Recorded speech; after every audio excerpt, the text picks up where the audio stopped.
No, it's really precisely what we've talked a lot about throughout this year. You have to be able to win different ways.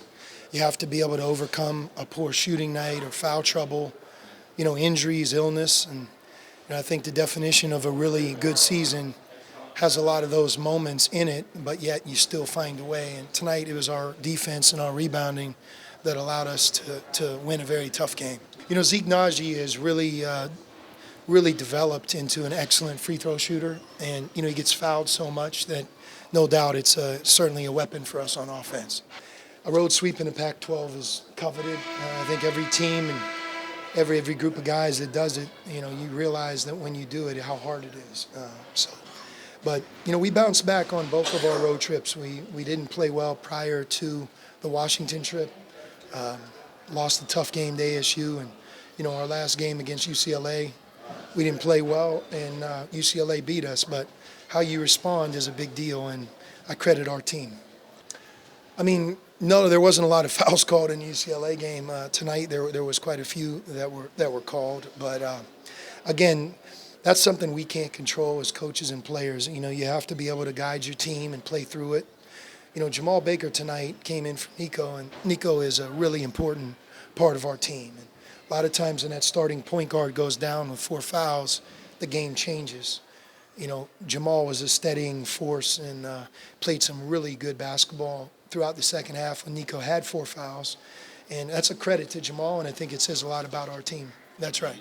And we did a much better job tonight. And some of it is the tempo. I think we're learning to play at different speeds. When we have an early, quick shot, we want to take it. But when you're on the road, sometimes you got to get the best shot you can, and that oftentimes isn't there for you early. So you think about some of the shots we got and some of the fouls that were called on Stanford. We did a good job of getting the ball inside. No, he was 10 for 13 from the field. He's a great driver. He's more of a wing player playing the 4 for them. But I thought we defended him a number of times, but to his credit, he made some good shots. They run a kind of a ball screen continuity. The ball moves quick. They cut. It's a good offense. And sometimes it takes a little bit getting used to. I thought our guys adjusted as the game wore on. Did a better job. We control that. That's the good news. But, both teams that we play coming up beat us. Oregon State beat us handedly, and we lost in a great game against Oregon. So I think that's one thing that's a little different. But, the other part of it is, we have to do a good job of preparing. And I think I mentioned it, our team, when we're cornered, seem to respond. We have to be able to handle the other side now.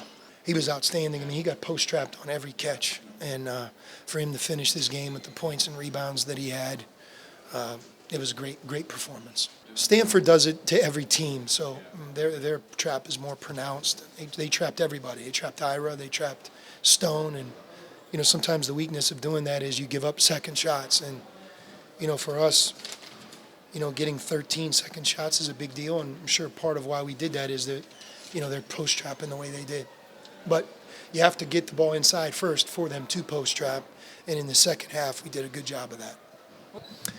He scores in a lot of ways. He doesn't score in back to the basket. He's a moving target. He's obviously a great offensive rebounder.